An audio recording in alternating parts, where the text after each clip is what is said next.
Միայն 5 մարդ գիտեր Ֆլորա Մարտիրոսյանի բժշկական փաստաթղթերի իրական բովանդակությունը, 5 մարդ, որոնք դեռս 2012 թվականին լռել էին շարունակել լռել մինչ օրս, ամերիկյան կլինիկայի ղեկավարությունը, մահից 30 ժամ անց, կորպորատիվ գաղտնիքի անվան տակ թաքցրեց վիրաբույժների անունները, ընտանիքի կողմից պահանջվող բժշկական արձանագրությունները երբեք չհասան երան, փաստաբանները խոսում էին կորած փաստաթղթերի մասին, բայց ճշմարտությունն այլ էր, այդ էջերը չէին կորել, դրանք պարզապես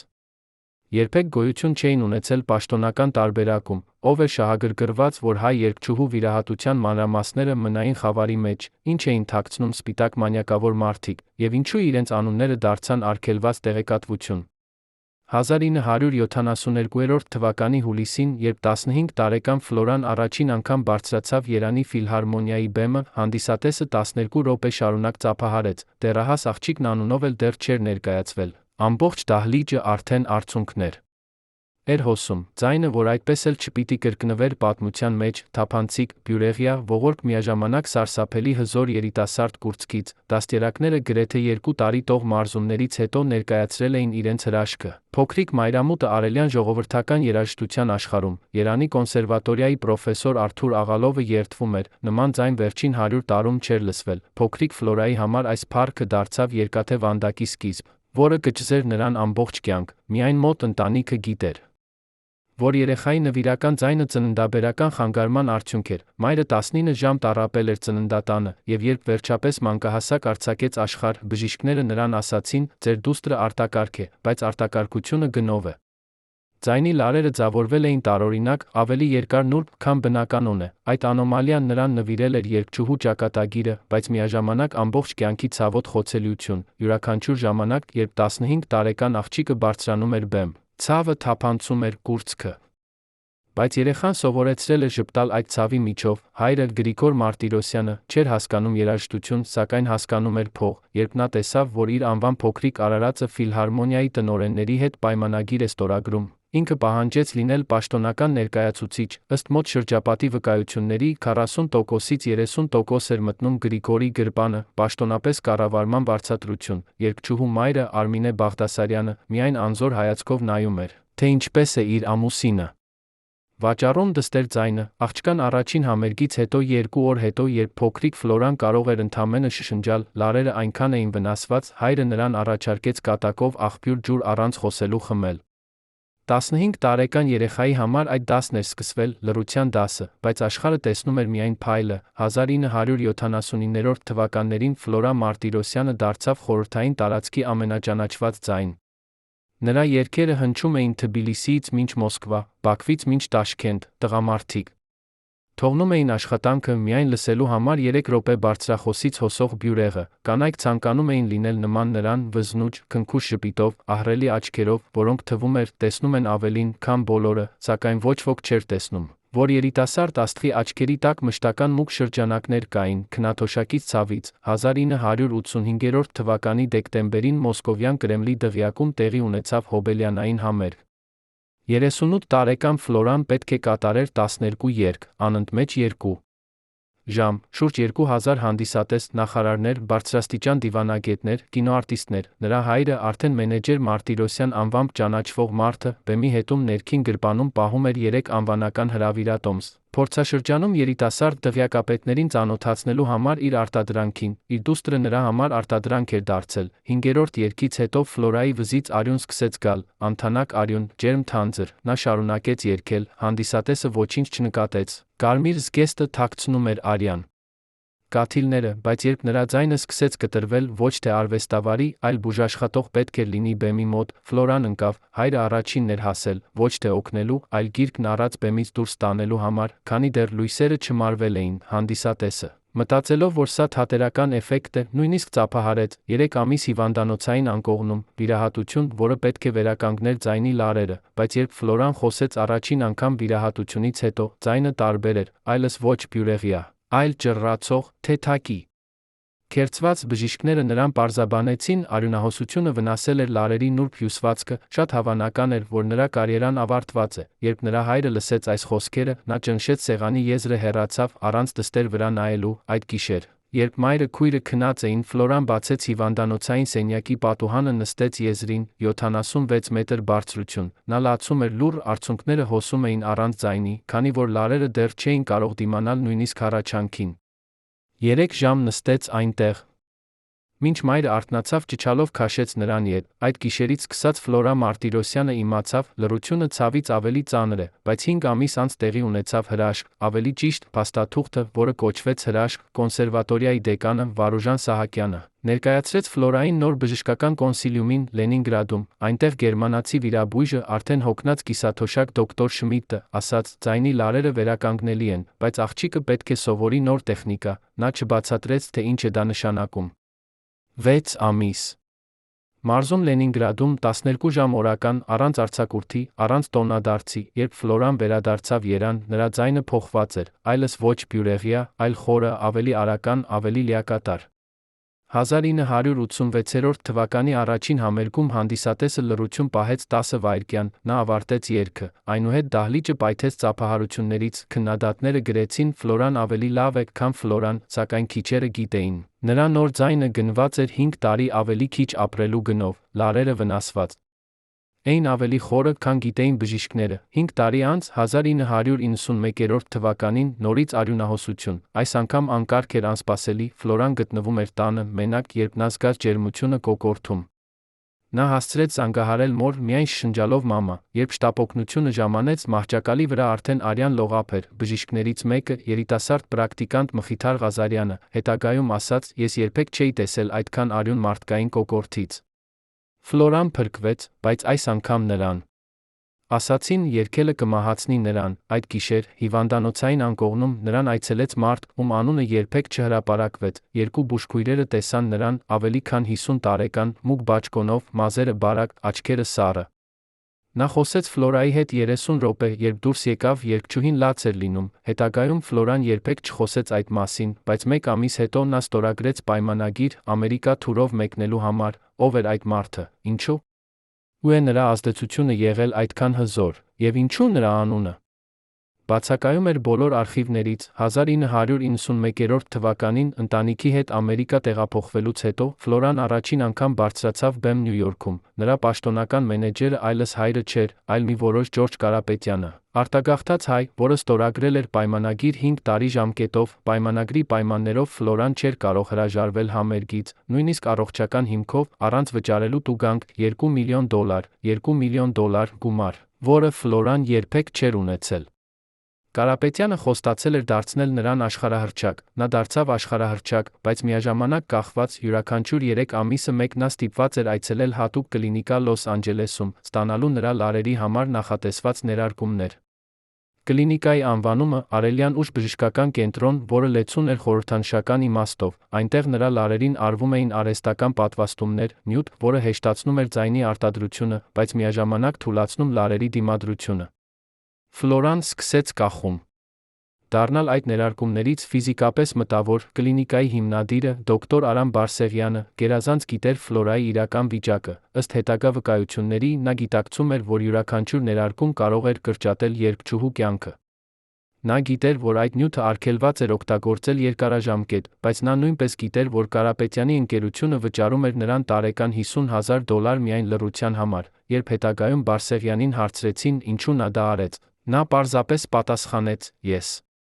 բժիշկ էի, բայց նա բիզնեսմեն, 10 տարի 1995-ից մինչ 2005 թվականները, եղել եմ Ֆլորայի կյանքի ամենաանհավատալի միաժամանակ ամենավտանգավոր, համերգներ 7 երկրներում, 7 լեզուներով, անընդհատ շարժում, անընդհատ բեմ, անընդհատ ներարկումներ, նրա մարմինը աստիճանաբար հանձնվում էր, կշռքը 56 կիլոգրամից իջավ 42 կիլոգրամի, մազերը սկսեցին թափվել, մաշկը դարձավ թափանցիկ, այնքան բարակ, որ կարելի էր տեսնել երակները ձեռքերի վրա, բայց ամենաանհավատալին այն էր, որ $50,000, որը Բարսեղյանին վճարվում էր, իրականում չէր գալիս Կարապետյանի գրպանից։ Փաստաթղթերը, որոնք հետագայում հայտնաբերվեցին անկախ լրագրողի կողմից, ցույց էին տալիս, որ գումարը փոխանցվում էր անանուն օֆշորային հաշվից, գրանցված Կիպրոսում, այդ օֆշորի սեփականատերը երբեք չհայտնաբերվեց, վեր շահագրգռված Ֆլորայի անընդհատ երգելու մեջ, ով էր վճարում նրա դանդաղ մահվան համար, եւ ինչու այդ մարդը մնաց ստվերում, մինչ աշխարհը ծափահարում էր, մինչ փողոցներում վաճառվում էին նրա կայծակնային դիսկերը, մինչ երիտասարդ աղջիկները երազում էին դառնալ նման նրան։ Ֆլորա Մարտիրոսյանը մեռնում էր, նա մեռնում էր լուռ, բայց երաժշտությամբ լեցուն, յուրաքանչյուր համերգից հետո նա ընկնում էր հյուրանոցի սենյակում լացում, առանց արցունքի, քանի որ արցունքների հեղուկը անգամ վնասում էր նրա թուլացած օրգանիզմին։ Նրա մայրը փորձում էր հասնել նրան հեռախոսով։ Բայց Կարապետյանի օգնականները արգելում էին զանգերը, նա աշխատում է, ասում էին նրանք, եւ ապա եկավ 2011 թվականը, նոր համերգային շրջագայություն, 7 ամիս, 40 համերգ, 32 քաղաք։ Never Again նախագիծը պետք է դառնար վերջին շրջագայությունը, որ Ֆլորան պետք է կատարեր իր պայմանագրով, բայց նա այլս չէր ուզում։ 3 ամիս առաջ նա գրել էր նամակ Կարապետյանին, խնդրելով ազատել նրան պարտավորություններից, պատասխանը եղել էր կարճ. պայմանագիր է, նրան առաջարկեցին վճարել տուգանքը, բայց Ֆլորայի բանկային հաշվին էր միայն $300,000, 20 տարվա աշխատանքի արդյունք, մնացած գումարները գնացել էին մենեջմենտ վարձատրություններ, կլինիկական ծախսեր, արտադրական նախահաշիվներ։ 2012 թվականի նոյեմբերի 18-ին, համերգից 2 օր առաջ, Ֆլորան նորից զգաց ծանոթ ջերմությունը, բայց այս անգամ ոչ թե կոկորդում, լեղապարիկը, սուր ցավեր աջ կողում, որոնք չէին անցնում։ Նա զանգահարեց Արելյան ուշ կլինիկա, խնդրեց արտակարգ ընդունելություն, նրան ասացին. Դոկտոր Բարսեղյանը արձակուրդի մեջ է, սակայն կարող են նշանակել այլ մասնագետի։ Ֆլորան համաձայնվեց, նա չգիտեր, որ այդ որոշումը կլիներ նրա վերջինը։ Կլինիկա մուտք գործելիս Ֆլորան նկատեց տարօրինակ մանրամասնություն։ Ընդունարանում սովորաբար աշխատող քարտուղարուհու փոխարեն նստում էր անծանոթ երիտասարդ կին, նոր դեմք։ Երբ Ֆլորան ներկայացավ, կինը նայեց իր համակարգչային էկրանին, ասաց. «Այո, ձեզ սպասում են», սակայն ձայնում կասկածելի հանգստություն կար։ Երբ Ֆլորան բարձրացավ երկրորդ հարկ, նա անցավ դեպի սենյակ, որը նշված էր որպես վիրահատական 2, բայց դուռը բացելիս նա տեսավ, որ այնտեղ գտնվող բժիշկը ծանոթ չէր, սպիտակ մանտյան, դիմակը, այնպես որ միայն աչքերն էին երում։ «Բարի օր, տիկին Մարտիրոսյան», ասաց նա անգլերեն արտասանությամբ, որը ակնարկում էր արելյան ծագման, սակայն անվան բացը բացակայում էր նրա գրպանից։ Վիրահատությունը պետք է լիներ պարզ, լեղապարկի հեռացում լապարոսկոպիկ եղանակով, 45 րոպե։ Ֆլորան պառկեց վիրահատական սեղանի վրա։ Անզգայացուցիչ դիմակը դրվեց նրա դեմքին, վերջին բանը, որ նա հիշում էր, աննշան ոտքի ձայները սենյակի անկյունից, երկրորդ մարդ էր այնտեղ, բայց Ֆլորան արդեն փակում էր աչքերը, երբ նա արթնացավ, արդեն մութ էր, սակայն ոչ այն մութը, որ գալիս է գիշերից, այլ այն մութը, որ այլս երբեք չթողնի։ Նրան տեղափոխեցին ռեանիմացիա ավելի քան 12 ժամ անց, որդեգիրը Արման Մարտիրոսյանը, եղբոր որդին, ով ապրում էր Լոս Անջելեսում, ստացավ զանգ կլինիկայից միայն երեկոյան 8 ժամին. «Ձեր մորաքույրը վիրահատության ընթացքում ունեցավ բարդություններ», ասացին նրան, «խնդրում ենք գալ, երբ»։ Արմանը ժամանեց, նրան թույլ չտվեցին տեսնել Ֆլորային։ Վարչական տնօրենը, միջին տարիքի կին, Մարիամ Մկրտչյանը, բացատրեց. «Մենք անում ենք ամեն ինչ, բայց վիճակը ծանր է»։ Արմանը պահանջեց տեսնել բժշկին, ով կատարել էր վիրահատությունը։ Մարիամը նրան ասաց. «Բժիշկը հիմա հասանելի չէ»։ «Ինչու՞», հարցրեց Արմանը։ «Կորպորատիվ քաղաքականություն», պատասխանեց Մարիամը։ Հաջորդ 36 ժամվա ընթացքում Ֆլորան մնաց կոմայի մեջ, նրա մարմինը արտադրում էր անսովոր քանակությամբ հեղուկ որովայնի խոռոչում, ինչը նշանակում էր ներքին արյունահոսություն։ Բժիշկները փորձում էին կայունացնել նրան, բայց անօգուտ։ Արմանը երկու մյուս հարազատներ, որոնք հասան հաջորդ օրը, պահանջեցին բժշկական փաստաթղթերը, նրանց տրամադրեցին մի էջի ամփոփում, որտեղ գրված էր. «Անսպասելի բարդություն անզգայացման ընթացքում», անունները բացակայում էին, վիրահատող բժշկի, անզգայացնող բժշկի, օգնականների անուններ չկային, փաստաթղթում կար միայն մեկ ստորագրություն՝ տնօրեն Մկրտչյանի։ Երբ Արմանը սպառնաց դատական հայց ներկայացնել, կլինիկայի իրավաբան Դանիել Ավագյանը հրավիրեց նրան առանձին սենյակ, այնտեղ նա բացատրեց, որ կլինիկայի բժիշկները աշխատում են անանունության պահպանման համակարգով, պաշտպանելու նրանց անձնական անվտանգությունը։ Այս պրակտիկան իրավաբանորեն օրինական է Կալիֆոռնիայի նահանգում։ Երբ խոսքը վերաբերում է մասնավոր բժշկական ծառայություններին, ասաց Ավագյանը, Արմանը չհավատաց, նա վարձեց փաստաբան Սեդա Մարգարյանին, որը սկսեց անկախ հետաքննություն, բայց յուրաքանչյուր փաստաթուղթ, որը պահանջվեց, կամ չհայտնաբերվեց, կամ թաքնվեց կորպորատիվ գաղտնիքի անվան տակ։ Ֆլորա Մարտիրոսյանը մահացավ 2012 թվականի նոյեմբերի 20-ին, ավելի քան 12 օր վիրահատությունից հետո։ Նրա մահվան հիմնական պատճառը նշվեց որպես սրտի անբավարարություն վիրահատական բարդությունների ֆոնին։ Սակայն երբ մահվան վկայականը տրամադրվեց ընտանիքին, այնտեղ նույնպես բացակայում էին բժշկական անձնակազմի անունները, միայն մեկ անուն՝ պաթոլոգ բժիշկ Հայկ Առաքելյանը, որը կատարել էր դիահերձումը։ Երբ նրան հարցրին մանրամասների մասին, նա պատասխանեց. «Ես ստացել եմ արդեն պատրաստված եզրակացություն ստորագրել այն, ումից հարցրեցին, ես չեմ կարող բացահայտել», պատասխանեց նա։ Ընտանիքը փորձեց ստանալ վիրահատության ամբողջական արձանագրությունը։ Նրանք դիմեցին Կալիֆոռնիայի առողջապահության վարչություն։ Վարչությունը պատասխանեց, որ նման փաստաթուղթ չի գտնվել կլինիկայի արխիվում։ Ինչպես կարող է մի 2 ժամ տողությամբ վիրահատություն չունենալ արձանագրություն։ Ինչպես կարող է կլինիկա, որը պաշտոնապես լիցենզավորված էր, չվարել բժշկական փաստաթղթեր։ Եթե փաստաթղթերը գոյություն ունեին, ապա դրանք հեռացվել էին։ Եթե չէին գոյություն ունեցել, դա նշանակում էր, որ ամբողջ վիրահատությունը եղել է չարտացոլված, ինչը իրավաբանորեն հանցագործություն է։ Դատական գործը, որը սկսեց Արմանը, տեց 2 տարի։ Դատարանը պահանջեց կլինիկայից հրապարակել բժիշկների անունները։ Կլինիկայի փաստաբանները ներկայացրեցին 42 էջանոց փաստաթուղթ, որտեղ հիմնավորում էին, որ անանունության համակարգը պաշտպանում է բժիշկներին հնարավոր սպառնալիքներից։ Նրանք բերեցին օրինակներ, երբ վիրաբույժներ ստացել էին մահվան սպառնալիքներ։ Ձախողված վիրահատություններից հետո դատավորը Միսիս Էլեն Թորոսյանը ընդունեց փաստարկը։ Նա որոշեց, որ անունները կարող են մնալ գաղտնի, եթե դա չի խանգարում արդարադատությանը, սակայն նա պահանջեց, որ կլինիկան վճարի փոխհատուցում ընտանիքին $175,000, գումար, որը էր քիչ ավելի քան Ֆլորայի 1 տարվա աշխատավարձը, եւ այդպես անունները մնացին ստվերում։ 5 մարդ, որոնք գտնվել էին այդ վիրահատասենյակում, վիրաբույժը, անզգայացնողը, 2 օգնականներ, բուժքույրը։ 5 անուն, որոնք երբեք չհայտնաբերվեցին, դրանք էին մարդիկ, ովքեր վիճակում էին փակել Ֆլորայի ձայնը մշտապես։ Ինչու այդ մարդիկ պահպանեցին անանունությունը։ Արդյոք նրանք սխալ էին թույլ տվել, վախենում էին պատասխանատվությունից, թե գուցե ավելի խորը ինչ-որ բան էր, ինչ-որ պատվեր, ինչ-որ պլան, որը պահանջում էր, որ Ֆլորա Մարտիրոսյանը այլս չերգեր։ Ստվերում մնացած 5 մարդիկ դեռս պաշտպանված էին իրենց անանունության ետում, իսկ ճշմարտությունը թաղված էր նրանց հետ։ Եվ դեռ մնում է հարցը, ով է կարծել, որ Ֆլորան չպիտի տեսներ 2013 թվականի լույսը։ 27 տարի առաջ, երբ Ֆլորան դեռ ապրում էր Երանում, նրա մոտ էր գալիս կին անունով Լուսինե Ավագյան։ Պարզ խնամորդուհի, որը լվանում էր հատակները, սրբում փոշին։ Այդ կինը երբեք չխոսեց մամուլի հետ, երբեք չհայտնվեց հեռուստատեսության էկրաններին, երբեք չվաճառեց իր պատմությունը։ Բայց 2018 թվականին, 6 տարի Ֆլորայի մահից հետո, այդ կինը նստեց լրագրող Աննա Սիմոնյանի դիմաց խոսեց։ Առաջին անգամ 65 տարեկան հասակում, աչքերը լեցուն արցունքներով, ձեռքերը դողում։ Նա ասաց միայն մեկ բան, որը փոխեց ամբողջ պատմությունը։ Ես տեսա այն մարդուն, ով հավանաբար կապված էր նրա մահվան հետ, դեռ մինչ նա հեռացավ Ամերիկա։ Նա եկավ Ֆլորայի տուն, գիշերվա 1 ժամին, երբ բոլորը քնած էին։ Բայց ես չէի քնել։ Ես միշտ լվանում էի ամանները հենց այդ ժամին։ Եվ ես տեսա նրան։ Լուսինե պատմեց, որ այդ մարդը հագած էր սպաճկոն, թե դրսում 12 աստիճան ջերմություն էր։ Նա չթակեց դուռը, այլ օգտագործեց բանալի։ Իր բանալի։ Նա մտավ առանց աղմուկի, անցավ սալոնով, Լուսինեն, որը թաքնված էր խոհանոցի մութ անկյունում, լսեց, թե ինչպես է դուռը բացվում դեպի Ֆլորայի ննջասենյակ։ 15 րոպե։ Ոչ մի ձայն։ Ապա մարդը դուրս եկավ, նույն լուռ քայլերով, նույն սառը խաղաղությամբ։ Դուռը փակվեց։ Լուսինեն սպասեց 20 րոպե մինչ համարձակվեց բարձրանալ երկրորդ հարկ։ Ֆլորան նստած էր իր անկողնու եզրին, դեմքը դեղին, ձեռքերը սեղմված իրար։ Երբ Լուսինեն հարցրեց. Ֆլորա, ով էր նա, երգչուհին շրջվեց դեպի նա աչքերով, որոնք այլս ոչինչ չէին արտացոլում։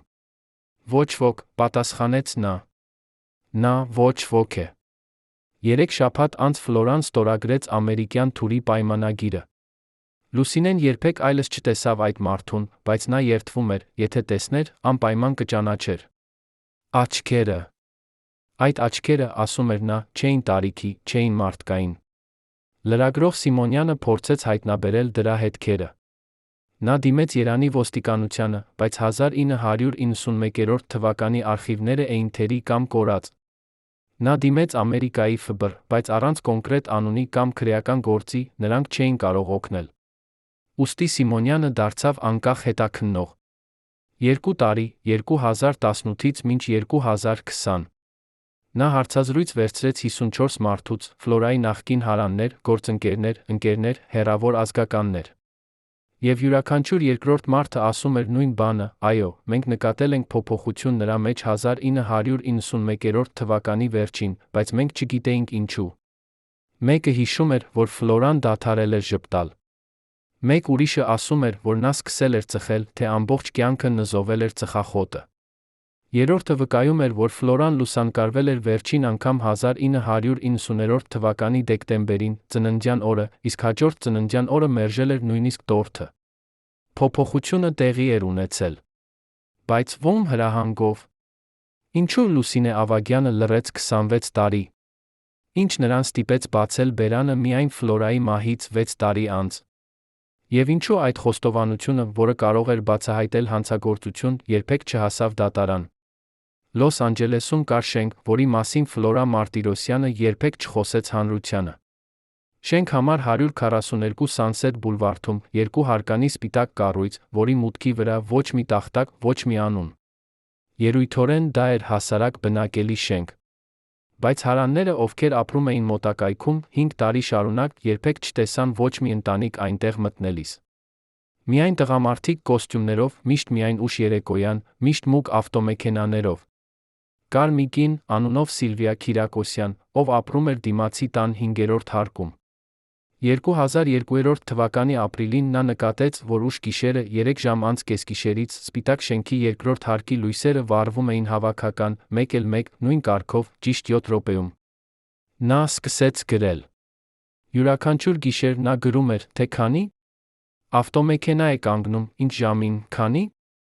մարդ է մտնում։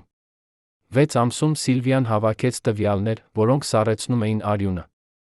Յուրաքանչյուր ուրբաթ 3 ժամ անց կեսգիշերից, հենց երբ ողջ քաղաքը քնած էր, Սքադիլակ էր կանգնում շենքի մոտ։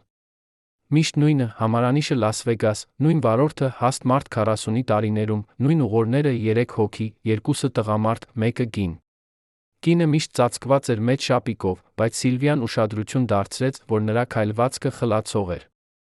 Քայլերը կարճ, դանդաղ, ձեռքը միշտ բռնված տղամարդու թից։ Եվ ամենավախեցնողը, այդ կինը, որը ներս էր տարվում երկու տղամարդու ձեռքերից բռնած, երբեք ոտքի չէր կանգնում։ Նրան տանում էին, ոչ թե ուղեկցում։ Մի անգամ, երբ դուռը բացվեց, լույսը ընկավ կնոջ գլխի վրա 2 վայրկյանով։ Սիլվիան գրեց իր նոթատետրում 1 բառ՝ փոքրիկ։ Կինը փոքրիկ էր, շատ փոքրիկ, անթույլ, հավանաբար չի գերազանցում 50 կիլոգրամը։ 2002 թվականի հոկտեմբերի 14-ին Սիլվիան որոշեց մոտենալ շենքին։ Նա սպասեց մինչ լույսերը մարվեցին, արդեն առավոտյան 6-ին նա անցավ դիմացի մայթով։ Դուռը փակ էր, բայց նա նկատեց փոքրիկ տաշտիկ աղբի, թողած դռան մոտ։ Նա թեքվեց կարծես կապը ուղղելու, արագ նայեց ներս։ Թղթեր, շատ թղթեր, բոլորը մանրացված, բայց մի կտոր այրված չէր լիովին։ Սիլվիան վերցրեց այն կտորը, թաքցրեց գրպանում։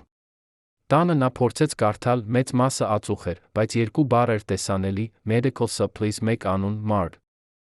Անավարտ անուն։ Սիլվիան միանգամից մտածեց Մարտիրոսյանի մասին։ Նա գիտեր, որ Ֆլորա Մարտիրոսյանը ապրում էր Լոս Անջելեսում, վերջերս խոսվում էր նրա առողջական խնդիրների մասին, ավելի ու ավելի հաճախ նա չեղարկում էր համերգները։ Իսկ Medical Supplies կարող էր նշանակել, որ այդ շենքում իրականացվում էին գաղտնի բուժումներ։ Բայց կապը դեռ խարխուլ էր։ Միայն 2014 թվականին, երբ մահվան լուրը տարածվեց, Սիլվիան հասկացավ։ Նա փորձեց կապվել մամուլի հետ, բայց ոչ ոք չուզեց հրատարակել նրա պատմությունը։ Դուք ունեք ապացույց, հարցնում էին խմբագիրները։ Սիլվիան ուներ միայն այրված թուղթ անվանի կտոր։ Դա բավարար չէր։ Բայց նա պահեց իր տետրը։ 2019 թվականին նա փոխանցեց այդ տետրը լրագրող Սիմոնյանին, ով արդեն հետաքննում էր Ֆլորայի մահը։ Սիմոնյանը գնաց այդ հասցե։ Բայց շենքը այլս դատարկ էր։ Վաճառված էր 2013 թվականին անանուն ընկերության, որը գրանցված էր Դելավերում։ Նոր սեփականատերը երբեք չբացեց դուռը։ Պատուհանները կապատված էին փայտե տախտակներով։ Ինչն էր կատարվում այդ սպիտակ շենքում յուրաքանչյուր գիշեր։ Ինչու՞։ Պատուհանների լույսերը միացվում էին միայն 7 րոպեում, հետո անջատվում, առանց որևէ շարժման ներսում։ Եվ ով էր այդ փոքրիկ կինը, որը մտնում էր 3 ժամ անց կեսգիշերից, երբ Լոս Անջելեսի ողջ մայթերը դատարկ են։ 3 ամիս առաջ վերջին համերգից Ֆլորա Մարտիրոսյանը ստացավ այց իր հյուրանոցային սենյակում Ֆենիքսում, Արիզոնա։ Համերգն էր հաջող անցել, 6000 հոգի ծափահարել, 8 երգ կատարված առանց ընդմիջման, ձայնը պահպանել էր իր ուժը մինչ վերջին նոտան։ Բայց երբ նա վերադարձավ հյուրանոց, ժամը 11:30-ին, նա գտավ դռանը մի փոքր բաց։ Ոչ կոտրված, ոչ բռնաբացված, այլ պարզապես բաց, կարծես ինչ-որ մեկը ունեցել էր բանալի։ Ֆլորան թելադրված էր անմիջապես զանգահարել անվտանգությանը, բայց նա չզանգեց։ Փոխարենը նա դանդաղ մտավ ներս։ Սենյակում նստած էր մարդ, թիկունքով պատուհանին, դեմքը ստվերում։ Ձայնը խոնարհ, արական արտասանությամբ, որը թելադրում էր բրիտանական ծագում, թե հայերեն խոսում էր հեշտությամբ։ «Բարի երեկո, տիկին Մարտիրոսյան», ասաց նա։ «Մենք պետք է խոսենք»։ Ֆլորան չճչաց։ Նա հետո բացատրեց իր փաստաբան Սեդա Մարգարյանին, ես գիտեի, որ եթե ճչամ, ինչ-որ բան վատ կլինի ոչ թե ինձ, այլ ուրիշներին։ Նա նստեց հակառակ աթոռի վրա, հարցրեց. «Ո՞վ եք դուք»։ Մարդը չպատասխանեց անմիջապես։ Նա հանեց մի ծրար, թանկարժեք ծրարագիր կաշվից, դրեց սեղանի վրա։ «Սա ձեր բժշկական տվյալներն են», ասաց նա։ «Նրանք, որոնք դուք երբեք չեք տեսել, քանի որ ձեր կլինիկան երբեք ձեզ չտվեց»։ Ֆլորան բացեց ծրարը դողացող ձեռքերով։ Ներսում փաստաթղթեր, ախտորոշումներ, վերլուծություններ, արյան քննություններ, ռենտգենյան նկարներ։ Ամսաթվերը սկսվում էին 2006 թվականից շարունակվում մինչ 2011։ Յուրաքանչյուր թուղթ ունեի գնիկ, արելյան ուժ բժշկական կենտրոն։ Բայց այդ գնիկներից ներք կար երկրորդ գնիկ, պատճենված անջատված ցանցի համար։ Անջատված ցանց։ Թաքնված արխիվ։ Ֆլորան կարդում էր, բոլոր էջերից հետո նա հասկացավ մեկ բան, նա մահանում էր արագ, ավելի արագ, քան գիտեին իրեն բուժող բժիշկները։ Նրա լեղապարիկը չէր ունեցել ուռուցք, ինչպես ասել էին նրան։ Նրա լեղապարիկը վնասվում էր ոչ թե բնական հիվանդությունից, այլ անբացատրելի նյութերի կուտակումից։ Վերլուծությունները ցույց էին տալիս բարձր մակարդակով քլոր, կադմիում, մի բան, որը անվանված էր որպես միացություն 112։ Բժշկական տերմինաբանությամբ արհեստական միացություն, որը օգտագործվում էր միայն փորձարարական դեղաբանության մեջ։ Ոչ երբեք օգտագործված մարդկանց վրա, առանց թույլտվության։ Ֆլորան բարձրացրեց աչքերը, նայեց մարդուն։ «Ովքեր են սա արել ինձ»՝ հարցրեց նա։ Մարդը պատասխանեց. «Նրանք, ով ըստ իմ տեղեկությունների շահագրգռված էին ձեր շարունակական երգելու մեջ, անկախ ձեր առողջությունից»։ Ֆլորան պահանջեց իմանալ անուններ։ Մարդը մերժեց։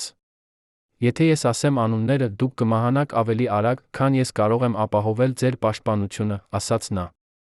Ֆլորան սկսեց լալ, առաջին անգամ 15 տարում։ Նա լաց էր լինում ոչ թե վախից, այլ զայրույթից։ Նա ընդունեց, որ իր կյանքը վերածվել էր կառավարվող փորձի։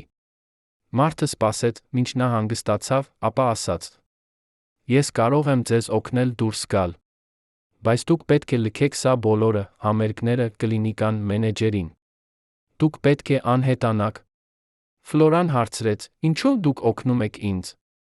Մարդը վերջապես շարժվեց առաջ, լույսը ընկավ նրա դեմքի վրա։ Խորը ակնոցներ, հակավառ ապակիներ, բայց դեմքի գծերը տեսանելի էին։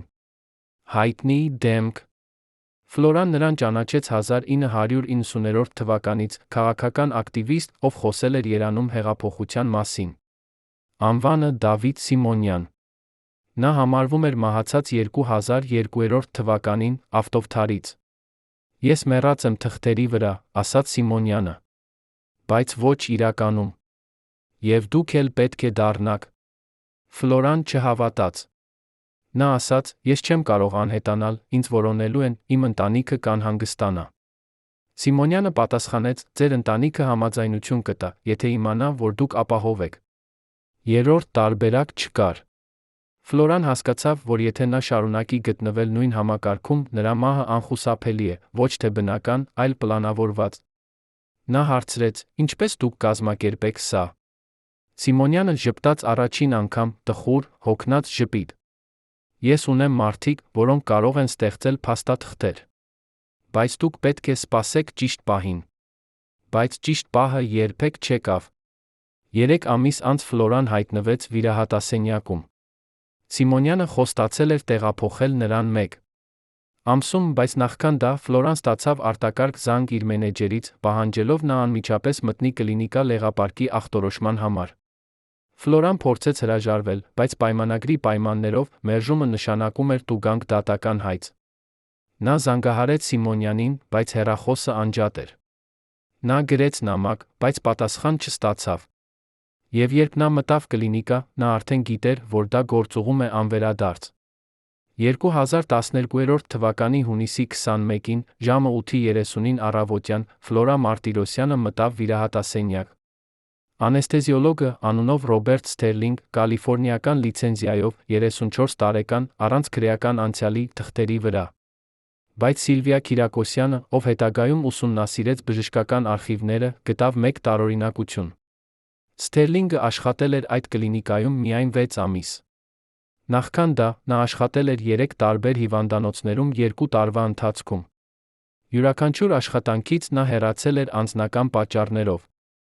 Բայց նամակագրություն մեջ, որը Սիլվիան ստացավ անանուն աղբյուրից 2019 թվականին, կար 1 նախադասություն. Սթերլինգը եղել է ներգրավված 3 դեպքում, որտեղ հիվանդները մահացել են վիրահատության ժամանակ անսպասելի բարդություններից։ 3 դեպք։ 3 մահ։ Երբեք հետաքննված, երբեք դատապարտված։ Ֆլորայի անեսթեզիան տեց 5 ժամ։ Ըստ պաշտոնական տեղեկանքի, վիրահատությունը հաջող էր, լեղապարիկը հեռացվեց, բարդություններ չեղան։ Բայց Ֆլորան երբեք չարթնացավ։ Բժիշկները ասացին անեսթեզիայի անսպասելի ազդեցություն։ Ընտանիքը պահանջեց բացատրություններ։ Կլինիկան մերժեց տալ բժշկական մանրամասներ, վկայակոչելով բժշկական գաղտնիություն։ Սթերլինգը հրաժարական տվեց հաջորդ օրը։ Երբեք չտվեց ցուցմունք, երբեք չկանչվեց դատարան։ 2013 թվականին նա գրանցվեց Մեքսիկայի մի անվանի քաղաքում, ըստ միջազգային բժշկական ռեեստրի։ Հետո հետքերը կորան։ Ով էր Դավիթ Սիմոնյանը իրականում։ Ինչու նա ցանկացավ փրկել Ֆլորային, եթե ինքը գտնվում էր թաքստոցում 10 տարի։ Եվ ինչու նրա հեռախոսը անջատվեց հենց այն պահին, երբ Ֆլորան ամենից շատ կարիք ուներ օգնության։ Եթե վիրահատությունը հաջող էր, ինչպես պնդում էր կլինիկան սկզբում, ապա ինչու Ֆլորա Մարտիրոսյանը այդպես էլ դուրս չեկավ անեսթեզիայից։ Եվ ով էր այն անեսթեզիոլոգը, ում անունը հիմա անհետացել է բոլոր պաշտոնական գրանցումներից, կարծես նա երբեք չէր գոյություն ունեցել։ Կլինիկայի սեյֆում, որը բացվեց միայն 2017 թվականին դատական կարգադրությամբ, գտնվեց փաստաթուղթ, ծածկագրված որպես արտիստական ծառայությունների պայմանագիր թիվ 172։ 5 էջ 19 կետ, յուրաքանչյուրը ավելի սառեցնող, քան նախորդը։ Առաջին կետը սահմանում էր Ֆլորա Մարտիրոսյանը պարտավորվում է կատարել ամսական 2 համերգ, անկախ առողջական վիճակից։ Սիմոնյանը զգաց, թե ինչպես է սառչում արյունը երակներում։ Անկախ առողջական վիճակից։ Նշանակում էր, նույնիսկ եթե նա վիրահատված է, նույնիսկ եթե տառապում է, նա պարտավոր է ելույթ ունենալ։ Երրորդ կետը պարզաբանում էր, բուժական միջամտությունները, անհրաժեշտ համերգային գործունեության պահպանման համար, իրականացվում են միայն նշանակված բժշկական հաստատությունում։ 7-րդ կետը արգելում էր երգչուհուն փոխել բժիշկին կամ կլինիկան առանց պայմանագրի կողմի գրավոր համաձայնության։ 14-րդ կետը սահմանում էր տուգանք $2,600,000 յուրաքանչյուր չկատարված համերգի դիմաց։ Սիմոնյանը կարդաց այդ գումարը 3 անգամ, չհավատալով իր աչքերին։ 2 միլիոն, 1 համերգի համար։ Ֆլորան ստորագրել էր իր սեփական մահավճիռը։ Իսկ 18-րդ կետը, որը գրված էր այնքան մանր տառերով, որ անհնար էր կարդալ առանց ակնոցի, ասում էր, պայմանագրի դադարեցումը տեղի է ունենում միայն 2 դեպքում՝ ժամկետի ավարտ կամ կողմի մահ։ Ովքեր են ստորագրել այդ փաստաթուղթը Ֆլորայի կողմից, երբ ինքը գտնվում էր թուլացած վիճակում։ Ո՞մ էր անհրաժեշտ, որ նա երգեր մինչ վերջին շունչը։ Եվ ինչու այդ պայմանագիրը պահվում էր ոչ թե նոտարական գրասենյակում, այլ կլինիկայի անձնական սեյֆում, կողք կողքի բժշկական արձանագրություններին։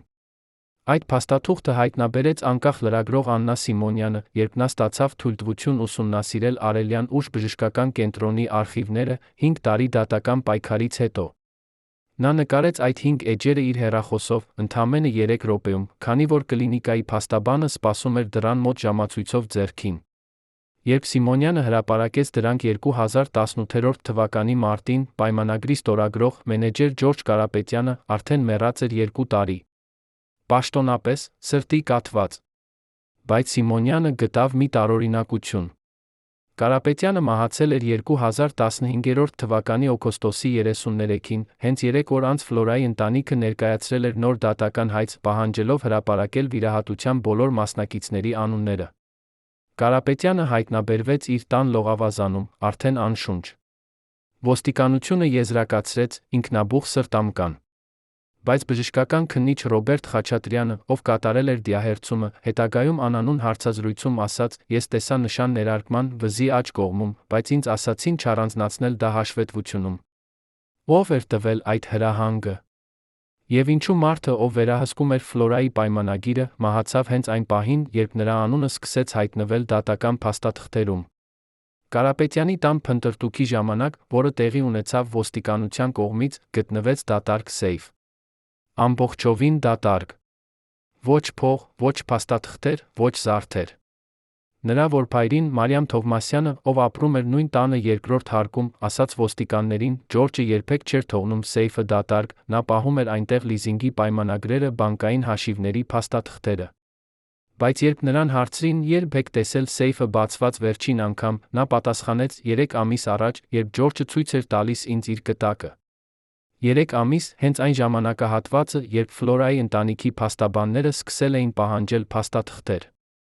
Ինչ-որ մեկը մաքրել էր սեյֆը, ինչ-որ մեկը, ով ուներ մուտքի իրավունք բանալի։ Կարապետյանի տունը չունեին բռնաբացման հետքեր։ Դուռը, պատուհանները, սեյֆի կողպեքը, բոլորն անվնաս։ Ուրեմն դա էր ներսից։ Դա էր մարդ, ում Կարապետյանը վստահում էր։ 2019 թվականին Սիմոնյանը հարցազրույց վերցրեց Թովմասյանից, հարցրեց. «Կարող եք հիշել, թե ով էր այցելում Ջորջին վերջին շաբաթվա ընթացքում»։ Թովմասյանը մտածեց երկար, ապա ասաց. «Մի կին, բարձրահասակ, մուգ մազերով, հագած կոստյում։ Նա եկավ 2 անգամ, երկուշաբթի, չորեքշաբթի։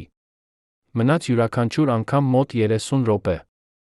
Ջորջը փակել էր իր գրասենյակի դուռը, ես չլսեցի զրույցը»։ Սիմոնյանը հարցրեց. «Տեսաք նրա դեմքը»։ Թովմասյանը պատասխանեց. «Ոչ հստակ, նա կրում էր մեծ արային ակնոց, թե արդեն երեկո էր»։ Սիմոնյանը ցույց տվեց Թովմասյանին 14 լուսանկար, տարբեր կանանց, ովքեր կապված էին Ֆլորայի գործի հետ։ Թովմասյանը ընտրեց մեկը, Մարիամ Մկրտչյան, տնօրեն Արելյան ուժի։ Նույն կինը, ով մերժել էր տալ բժշկական փաստաթղթերը Ֆլորայի ընտանիքին։ Նույն կինը, ով ստորագրել էր ամփոփումը, առանց բժիշկների անունների։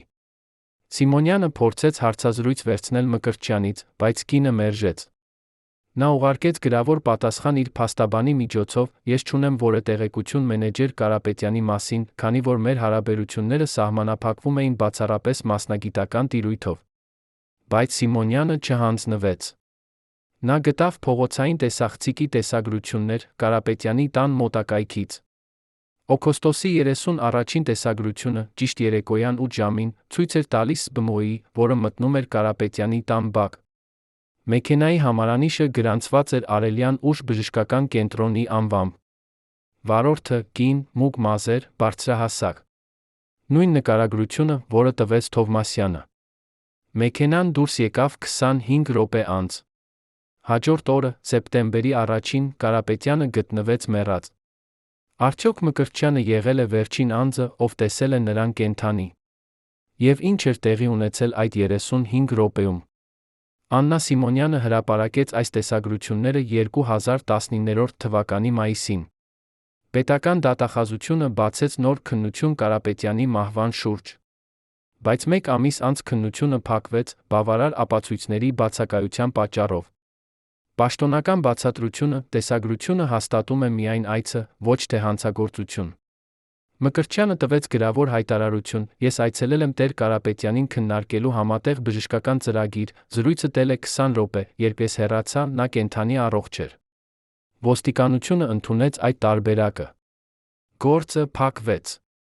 Բայց եթե Կարապետյանը կենդանի էր երեկոյան 8:25-ին, ինչու նրա մարմինը, ըստ պաթոլոգի եզրակացության, ուներ էր մահացության ժամ, ուրեմն ինչ-որ պահ 8-ից 9 երեկոյան։ Ո՞վ էր վերջին անձը, ով մտավ այդ տուն։ Եվ ինչու ոստիկանությունը հրաժարվեց ստուգել լողավազանի ջրի մեջ գտնվող մանրէազերծիչների մակարդակը, որը կարող էր ցույց տալ, թե արդյոք այն լցվել է անմիջապես մահից առաջ հնարավոր հետքերը մաքրելու համար։ Ֆլորայի մարմինը դիահերձվեց 2012 թվականի նոյեմբերի 23-ին, 3 օր մահից հետո։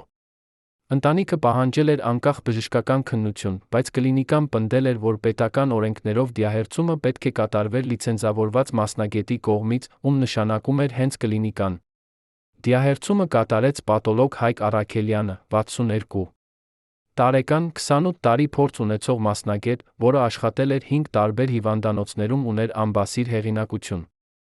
Նրա եզրակացությունը եղավ 12 էջ, մանրամասն նկարագրությամբ յուրաքանչյուր օրգանի։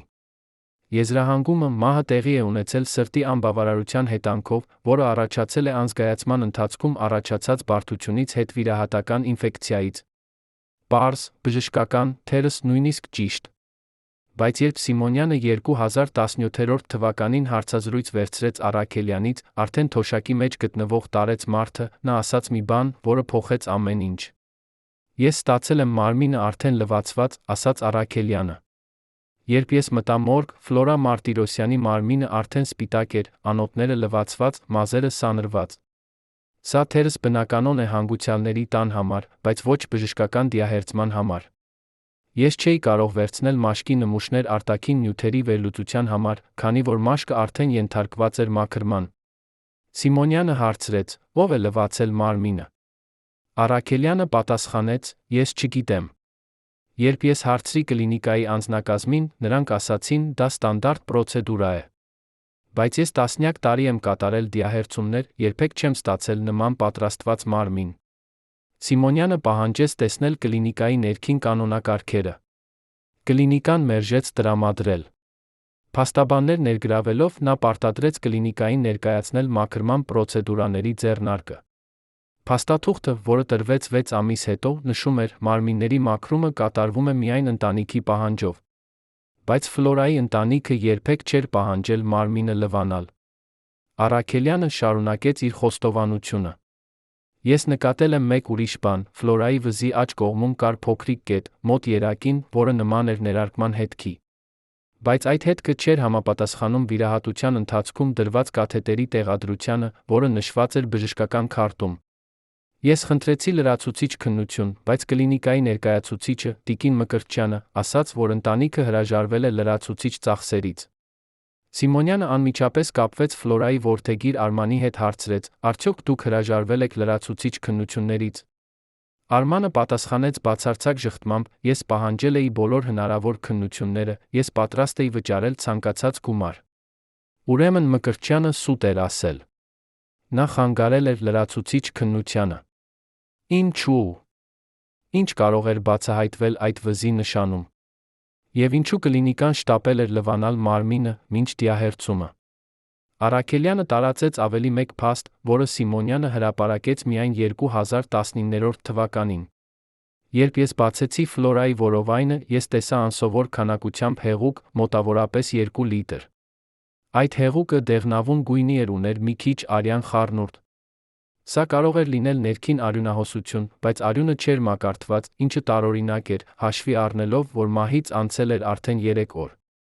Նա նկատեց, որ լեղապարկի հեռացման տեղում կային կարերի հետքեր, որոնք չէին համապատասխանում ստանդարտ լապարոսկոպիկ վիրահատության տեխնիկային։ Կարերը չափազանց լայն էին, կարծես դրանք արվել են շտապ, առանց ստանդարտ ճշգրտության։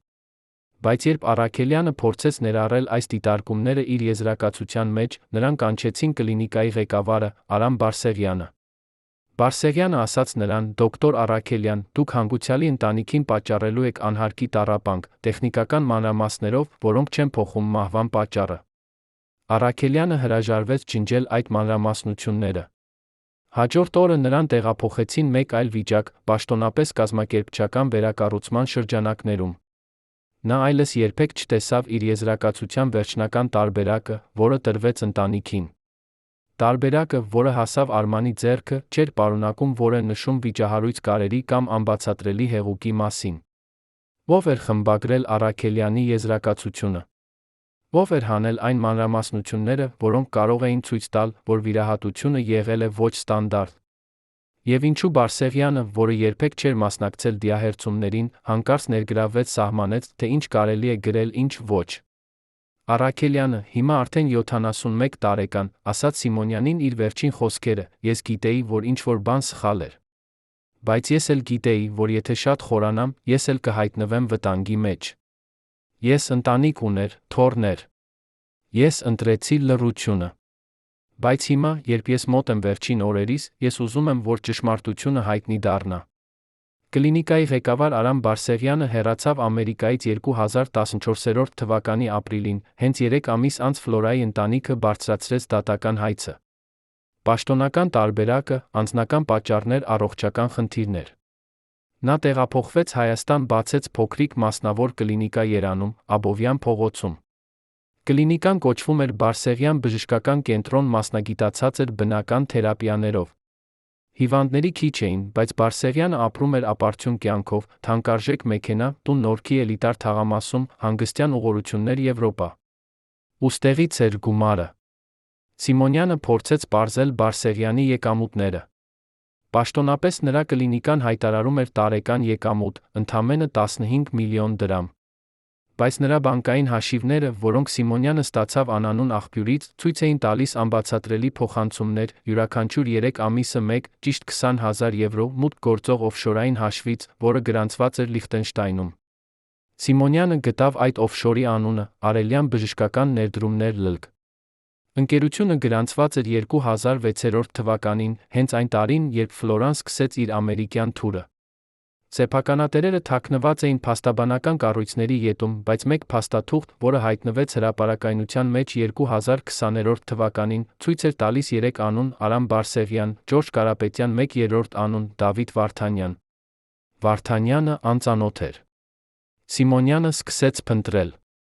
2 ամիս հետաքննությունից հետո նա հայտնաբերեց, որ Վարդանյանը գրանցված էր որպես ֆինանսական խորհրդատու, նույն հասցեում, որտեղ գտնվում էր Արելյան ուժ բժշկական կենտրոնի պաշտոնական գրասենյակը։ Բայց Վարդանյանը երբեք չհայտնվել էր կլինիկայում որպես աշխատակից։ Նա էր ստվերը։ Նա էր գումարի հոսքը կառավարողը։ Եվ երբ Սիմոնյանը փորձեց գտնել Վարդանյանի լուսանկարը, նա գտավ միայն մեկը՝ հին նկար 2002 թվականից, որտեղ նա կանգնած էր կորպորատիվ միջոցառման ժամանակ Ֆենիքսում։ Դեմքը մուգ, աննշան, աչքերը թաքնված մուգ ակնոցի ետում։ Բայց Սիմոնյանը ուշադրություն դարձրեց մեկ մանրուքի՝ Վարդանյանի ձախ ձեռքի 4-րդ մատի վրա կար կնիկ, հնագույն խաչքար նշանով։ Այդ կնիքը Սիմոնյանը արդեն տեսել էր մեկ այլ տեղում։ Երբ նա վերադարձավ իր արխիվ, ստուգեց Ֆլորայի հետ առնչվող բոլոր լուսանկարները, նա գտավ նույն կնիքը, այս անգամ ամերիկյան թերթի հին հատվածում, որտեղ լուսանկարված էր Լոս Անջելեսի բարեգործական ընթրիք 2008 թվականին։ Լուսանկարի անկյունում, գրեթե անտեսանելի, կանգնած էր մարդ, նույն մուգ ակնոցով, նրա ձախ ձեռքը հենված էր սեղանին։ Կնիքը նույնն էր։ Սիմոնյանը ուղարկեց այդ լուսանկարը մասնագետ գրաֆոլոգ Արմեն Հովհաննիսյանին, համեմատելու երկու կնիքները։ Հովհաննիսյանը հաստատեց՝ նույն կնիքն է, նույն խորանարվածությունը, նույն չափսերը։ Հավանականությունը՝ 99%։ Ուրեմն Վարդանյանը եղել է Լոս Անջելեսում 2008-ին։ Նա եղել է այնտեղ, երբ Ֆլորան դեռ ապրում էր։ Նա եղել է այնտեղ, երբ պայմանագիրը ստորագրվեց։ Եվ նա եղել է այնտեղ, երբ կլինիկան սկսեց թաքցնել փաստաթղթերը։ Սիմոնյանը փորձեց գտնել Վարդանյանին։ Նա դիմեց Հայաստանի ոստիկանություն, բայց նրան ասացին՝ այդպիսի անձ չի գրանցված մեր տվյալների բազայում։ Նա փորձեց ԱՄՆ-ի իմիգրացիոն ծառայություն, բայց ստացավ պատասխան՝ գաղտնիություն պահպանվում է։ Վարդանյանը անհետացել էր։ Բայց նրա օֆշորային ընկերությունը շարունակում էր գործել։ Յուրաքանչյուր 3 ամիսը մեկ, 20,000 եվրո Բարսեղյանին։ Յուրաքանչյուր 6 ամիսը մեկ, 10,000 եվրո անհայտ հասցեներին Շվեյցարիայում։ Գումարները հոսում էին, ինչպես արյունը երակներով, անընդհատ, լուռ, անտեսանելի։ Բայց ում համար։ Ում էր անհրաժեշտ, որ Ֆլորա Մարտիրոսյանի մահը մնար անբացատրված։ Ով էր վճարում լռության համար։ Եվ ինչու այդ վճարումները շարունակվում էին նույնիսկ 8 տարի մահից հետո։ 2020 թվականի ամռանը, երբ համաճարակը ծածկել էր աշխարհը, մարդիկ փակված էին տներում, Արամ Բարսեղյանը մահացավ։ Պաշտոնական պատճառը՝ կորոնավիրուս։ Բայց մի բուժքույր, անունով Մարինե Գրիգորյան, ով աշխատում էր այն հիվանդանոցում, որտեղ մահացավ Բարսեղյանը, ասաց Սիմոնյանին անանուն հարցազրույցում, Բարսեղյանը ներկայացավ այնտեղ արդեն շատ ուշ փուլում։ Նրա թոքերը լեցուն էին հեղուկով, բայց ոչ թե վիրուսի բնորոշ տեսքով։ Բժիշկները փորձեցին իրականացնել թոքերի լվացում, բայց արդեն ուշ էր։ Գրիգորյանը նա նկատեց, որ Բարսեղյանը, մահից մի քանի ժամ առաջ, պահանջեց թուղթ գրիչ։ Նա գրեց մի բան տվեց այն միջին տարիքի տղամարդուն, ով այցելել էր նրան։ Տղամարդը վերցրեց թուղթը անմիջապես այրեց այն աղբանոցում։ Գրիգորյանը տեսավ այրվող թղթի վերջին կտորները, դեռ տեսանելի էր մեկ բառ՝ Վարդան։ Աննա Վարդ։ Հավանաբար, Վարդանյան։ Բարսեղյանը փորձել էր փոխանցել ինչ-որ տեղեկություն վերջին րոպեին։ Բայց այդ տեղեկությունը այրվեց, նախքան ցանկացած մեկը կարողանար կարդալ։ Եվ այսպիսով, 3 հիմնական կերպարները, որոնք կապված էին Ֆլորայի պայմանագրի մահվան հետ, բոլորն էլ այլս չկային։ Կարապետյանը, սրտի կաթված լողավազանում։ Բարսեղյանը, կորոնավիրուս։ Վարդանյանը, անհայտ։ Աննա Սիմոնյանը նստեց իր գրասենյակում, շրջապատված հազարավոր փաստաթղթերով, լուսանկարներով, անունների ցանկերով։ 3 մարդ մեռած, մեկը անհետացած, միլիոնավոր դոլարներ, որոնք շարունակում էին հոսել անհայտ հասցեներ։ Բայց նա գիտեր, պատասխանը դեռ մնում էր կենդանի։ Ինչ-որ տեղ, ինչ-որ մեկը, ով պահպանում էր այս ստվերային համակարգը։ Եվ այդ մարդը սխալություն էր թույլ տալիս։ Պարզապես պետք էր գտնել, որտեղ։ Ֆլորան երբեք չհանում էր իր մատնեմատանին փոքրիկ արծաթե կախազարդը, խաչքարի պատկերով, որը նվիրել էր նրա տատը դեռ երեխա հասակում։ Քանի դեռ սա քո մատին է, դու ապահով ես, ասում էր տատիկը, ժպտալով իր բրինձավուն մատներով։ 2011 թվականի սեպտեմբերին, երբ Ֆլորան նստած էր Ֆենիքսի հյուրանոցային սենյակում, ընդունելով Դավիթ Սիմոնյանի խոսքերը, նա անգիտակից շոշափեց այդ կախազարդը։ Բայց երբ նա վերադարձավ Լոս Անջելես, մտավ իր տուն, կախազարդը չկար։ Փնտրեց ամենուր, ճամպրուկում, մեքենայում, անկողնում։ Անհետացել էր։ 2 շաբաթ անց նա ստացավ փոստային ծրար, առանց ուղարկողի հասցեի։ Ներսում էր կախազարդը, քսված մինչ փայլ, մի փոքրիկ ստվար թղթի կտոր։ Ձեռագրով, հստակ, սառը գրվածքով՝ դուք կորցրիք սա։ Լավ է, որ մենք գտանք։ Հաջորդ անգամ ավելի զգույշ եղեք ձեր իրերի հետ։ Մարդիկ կորցնում են ավելին, քան զարդեր։ Ոչ մի ստորագրություն։ Ֆլորան զգաց, թե ինչպես է սառչում ողնաշարը։ Սա չէր պատահականություն։ Սա էր նախազգուշացում։ Ինչ-որ մեկը գիտեր, թե որտեղ է նա, ինչ է անում, նույնիսկ ինչ է կրում իր մատին։ Մորաքրոջ դուստր Լուսինե Գրիգորյանը, ով ապրում էր Գլենդելում, հիշում էր այդ օրը։ Նա այցելեց Ֆլորային հենց այդ երեկո գտավ երգչուհուն նստած հատակին, ձեռքին կախազարդը սեղմած այնքան ուշքնությամբ, որ մատները սպիտակել էին։ Նրանք գիտեն ամեն ինչ, շնջաց Ֆլորան։ Նրանք տեսնում են ինձ։ Ես չեմ կարող փախչել։ Լուսինեն փորձեց հանգստացնել նրան, բայց Ֆլորան միայն կրկնում էր, երբ կորցնես քո պահպանիչը, դու կորցնում ես քո ճանապարհը։ 5 օր անց Ֆլորան հայտնվեց Արելյան ուժ բժշկական կենտրոնում, պլանային ստուգման համար։ Բժիշկները ասացին, որ նրա լեղապարիկը ունի փոքրիկ քարեր, որոնք կարող են հեռացվել պարզ վիրահատությամբ։ Ֆլորան հրաժարվեց։ Նա վերադարձավ տուն, զանգահարեց Սիմոնյանին։ Բայց հեռախոսը անջատ էր։ 5 օր անընդմեջ, անջատ։ Երբ վերջապես կապը վերականգնվեց, Սիմոնյանը ասաց միայն 2 խոսք՝ ես չեմ կարող ձեզ օգնել հիմա։ Շատ վտանգավոր է։ Եվ ավելացրեց, լավագույնը, մնաք լուր անեք, ինչ պահանջում են։ Միայն 2 ամիս։ Ես գալիս եմ։ Բայց 2 ամիս անց Սիմոնյանը չեկավ։ Փոխարենը եկավ Ջորջ Կարապետյանը, ժպտալով, քաղցր խոսքերով, նոր պայմանագրով։ Ֆլորա ջան, դուք պետք է վստահեք ինձ, ասում էր նա։ Այս վիրահատությունը ձեզ կփրկի։ Դուք կարող եք երգել դեռ 10 տարի։ Ֆլորան դողում էր, բայց ստորագրեց։ Ինչ-որ մեկը խլել էր նրա պահպանիչը։ Ինչ-որ մեկը խլել էր նրա փրկության միակ հույսը։ Եվ նույն այդ ինչ-որ մեկը ստիպում էր նրան քայլել դեպի տապանատուն, ժպտալով։ Ո՞վ էր ուղարկել այդ փաթեթը։ Ինչպես էին նրանք իմացել, որ Ֆլորան կորցրել է կախազարդը հենց Ֆենիքսում, այն քաղաքում, որտեղ նա հանդիպել էր Սիմոնյանի հետ։ Եվ ինչու Սիմոնյանը անհետացավ հենց այն պահին, երբ Ֆլորան ամենաշատը կարիք ուներ պաշտպանության։ Վիրահատությունը տեղի ունեցավ 2012 թվականի նոյեմբերի 18-ին, առավոտյան 9 ժամին։ Ֆլորան մտավ վիրահատասենյակ հանգիստ, համարյա խաղաղ։ Նա արդեն համակերպվել էր։ Նա արդեն գիտեր։ Բայց երբ անզգայացնող բժիշկը մարդ, ում դեմքը ծածկված էր դիմակով գլխարկով այնպես, որ միայն աչքերն էին տեսանելի, մոտեցավ նրան ներարկման հետ, Ֆլորան հարցրեց մեկ բան. «Արդյոք դուք հիշում եք ձեր երդումը»։ Բժիշկը կանգ առավ։ 2 վայրկյան լռություն։ Այնուհետ նա պատասխանեց, ձայնը խորը, անարտահայտիչ, «Ես հիշում եմ միայն իմ պարտականությունները»։ Ֆլորան փակեց աչքերը։ «Ուրեմն դուք մոռացել եք»։ Դիմակավորված մարդը չպատասխանեց։ Նա մխեց ներարկումը Ֆլորայի երակը։ 10 վայրկյան անց աշխարհը սկսեց մգալ։ Բուժքույր Արիկ Հովհաննիսյանը, ով աշխատում էր կլինիկայում ժամանակավոր պայմանագրով գտնվում էր հարան սենյակում, հետագայում պատմեց, որ այդ օրը լսել է տարօրինակ աղմուկ, մարդկանց արագ շարժվող ոտքերի ձայն, բարակ մետաղական գործիքների զնգոց, ապա լռություն։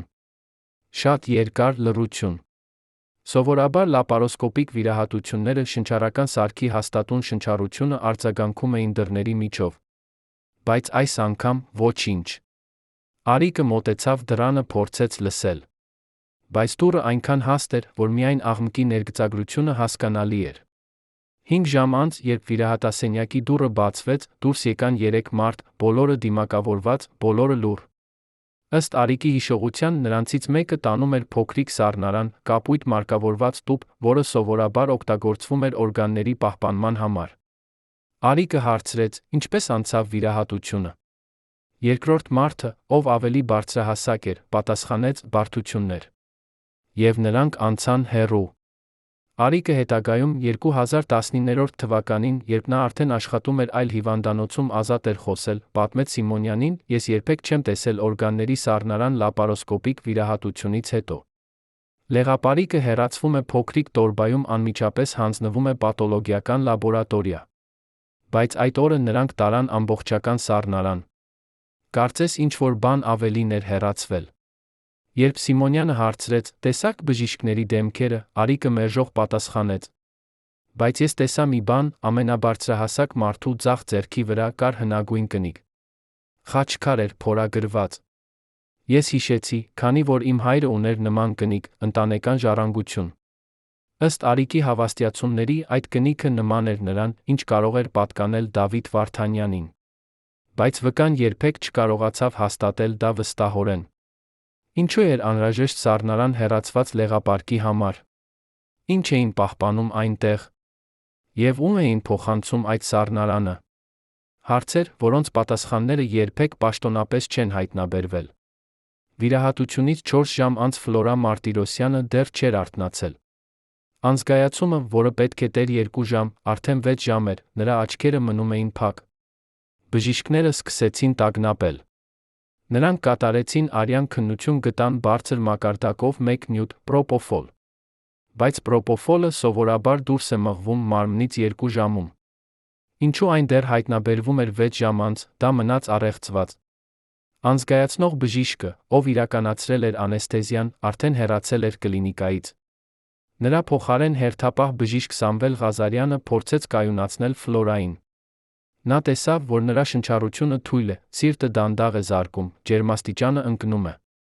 Նա անմիջապես կանչեց ռեանիմացիա։ Բայց երբ նա բացեց վիրահատական արձանագրությունը, տեսավ միայն 1 տող, լապարոսկոպիկ խոլեցիստեկտոմիա։ Հաջող ավարտված։ Ոչ մի մանրամասն։ Ոչ մի ստորագրություն։ Ղազարյանը փորձեց կապվել այն բժշկի հետ, ով կատարել էր վիրահատությունը։ Տնօրեն Մկրտչյանը ասաց, նա անհասանելի է հիմա։ Ղազարյանը պահանջեց անունը։ Մկրտչյանը մերժեց տալ։ Կորպորատիվ քաղաքականություն։ Ղազարյանը սկսեց բղավել, իմ հիվանդը մեռնում է, դուք խոսում եք քաղաքականության մասին։ Մկրտչյանը պարզապես փակեց դուռը։ Հաջորդ 2 օրում Ֆլորայի վիճակը վատթարացավ։ Նրա օրգանները մեկը մյուսի հետից սկսեցին անջատվել։ Երիկամները դադարեցին աշխատել։ Լյարդը չէր մշակում թունաքարները։ Սիրտը պահանջում էր արհեստական խթանում։ Բժիշկները փորձում էին ամեն ինչ, բայց անօգուտ։ Նրանք չէին հասկանում, ինչու մարմինը այդպես արագ քայքայվում էր։ 2019 թվականին լաբորատոր Նարինե Սարգսյանը, ով աշխատել էր այդ կլինիկայում 3 տարի հետո հեռացել անձնական պատճառներով, պատմեց մի բան, որը շատերին ցնցեց։ Ըստ նրա խոսքերի, Ֆլորայի արյան նմուշները, որոնք վերցվել էին վիրահատությունից հետո, ենթարկվել էին երկրորդ քննության, առանց պաշտոնական հրամանի։ Նա ասաց, որ հայտնաբերել է արյան մեջ հետքեր մի նյութի, որը կոչվում է սուքսինիլքոլին։ Սուքսինիլքոլին դա մկանների լիակատար անդամալուծություն առաջացնող դեղամիջոց, որը օգտագործվում է միայն շատ կարճ ժամանակահատվածով, ինտուբացիայի ժամանակ։ Սարգսյանի պնդմամբ, Ֆլորայի դեպքում այդ նյութը հայտնաբերվել էր բարձր մակարդակով, վիրահատությունից 6 ժամ անց։ Դա կարող էր թվալ անհնար, քանի որ սուքսինիլքոլինը քայքայվում է մարմնում 10 րոպեում։ Սարգսյանը հավատում էր, որ սա կարող է լինել միայն մեկ դեպքում, եթե այն ներարկվել է կրկնակի, անընդհատ, երկար ժամանակով։ Բայց պաշտոնական փաստաթղթերը այս տեսությունը երբեք չեն հաստատել։ Սարգսյանը ասաց, երբ ես ներկայացրի իմ գտածոները տնօրեն Մկրտչյանին, նա ինձ ասաց, դա լաբորատոր սխալ է։ Նա հրամայեց ինձ ոչնչացնել այդ նմուշը գրել նոր եզրակացություն, առանց սուքսինիլքոլինի նշման։ Ես հրաժարվեցի։ Հաջորդ օրը ինձ տեղափոխեցին այլ բաժին, մաքրման ծառայություն։ Ընտանիքը հետագայում հավատում էր, որ այս հայտնաբերությունը կարող էր բացատրել Ֆլորայի անսպասելի վատթարացումը։ Բայց կլինիկան հրաժարվեց ճանաչել լաբորատոր եզրակացությունը որպես վավեր։ Պաշտոնական տարբերակը մնաց անփոփոխ, բարդություններ սովորական վիրահատությունից։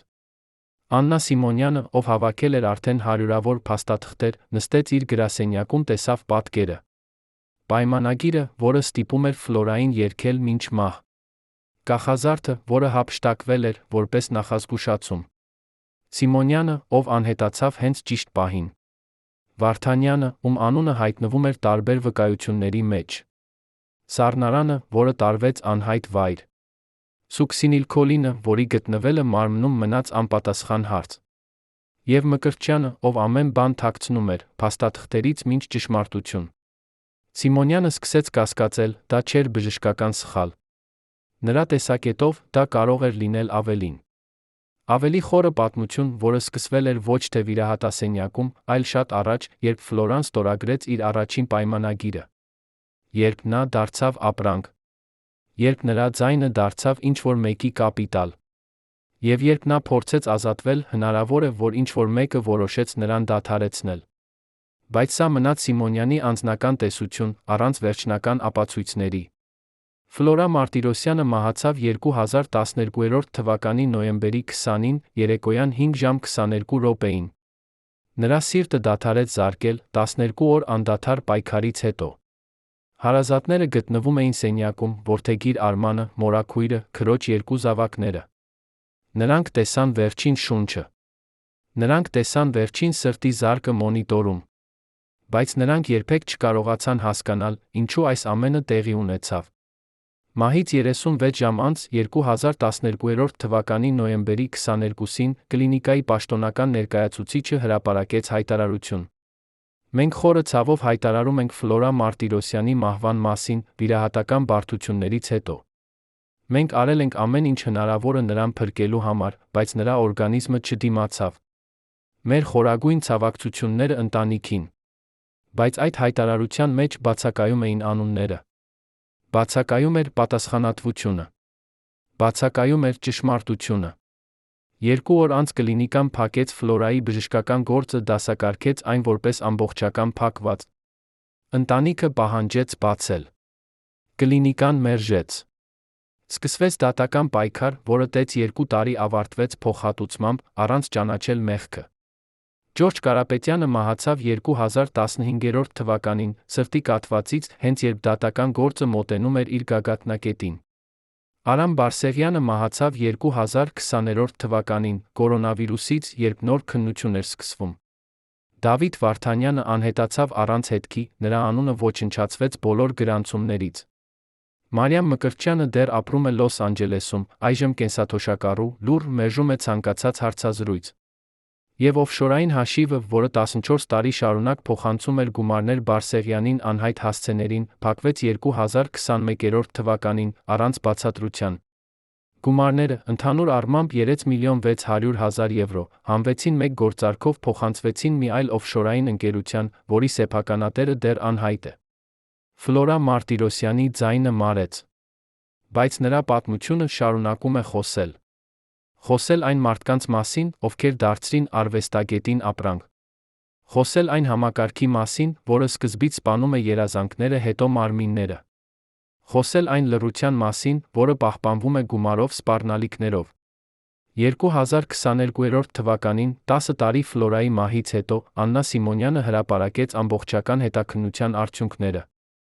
600 էջ փաստաթղթեր, 120 հարցազրույց, 32 անուն։